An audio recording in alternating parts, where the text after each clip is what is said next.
Ginpasidunggan ang chairman sa Florete Group of Companies na si Dr. Rogelio Florete bilang isa sa 2025 Captains of the Industry.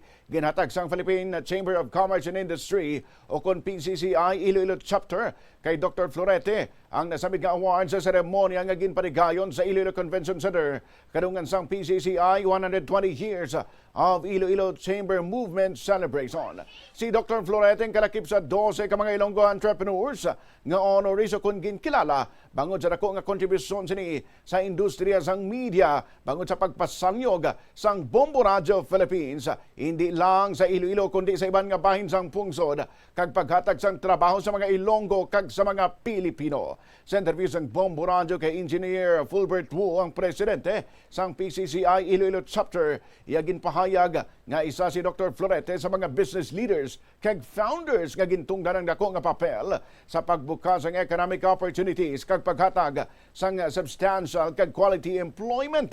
Sunod sa iyang pagkilala kay Dr. Florete kag sa iban pang nalalakip sa 2025 Captains of the Industry honorees bilang pinakaprestihiyoso nga pasidungog sa mga transformative business leaders ang pamatuod sa ila dedikasyon sa ila industriya kag sa promosyon man sang positive values sa komunidad kag sa pungsod. Magluwas kay Dr. Florete ang iban nga 2025 Captains of the Industry honorees among masunod Emil Anthony Po sa Agriculture, Dr. Mary Lulac Sonarcelo sa Education, Raimundo Robles sa Food Services, Thomas Tan sa Hardware, Dr. Vicente Villarreal sa Healthcare, Romeo Go sa Hospitality, Alfonso Uy sa Manufacturing, Bernadette Tiu sa Real Estate, Jan Andrew Po sa Transportation, yaraman ang mga posthumous awardees nga Sanday Rodolfo Tiu sa Wholesale, kag Kehua Po sa General Merchandise. Ang main goal nato sa mga recognition is to recognize the best or the Ilonggo businessmen who really gave a branding of Iloilo sa business. No? We recognize the 12 captain of the industry nga Iloilo gid nga diri nagdako, diri siya nagnegosyo kag naga-expand sa bilog nga Pilipinas. The awards is just a recognition.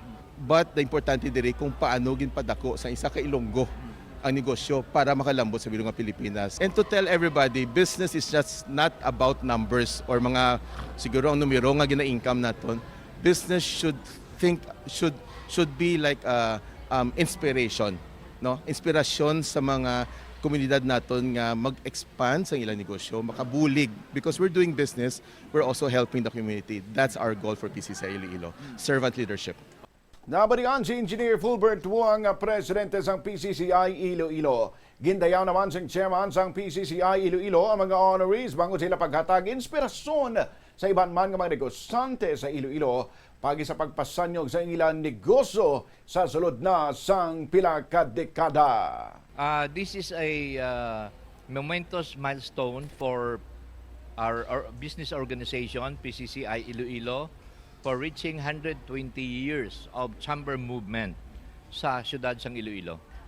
We honor these 12 awardees for their contribution to the Iloilo's economy because their business have flourished for the past few decades, and now they are the business leader of their respective sector.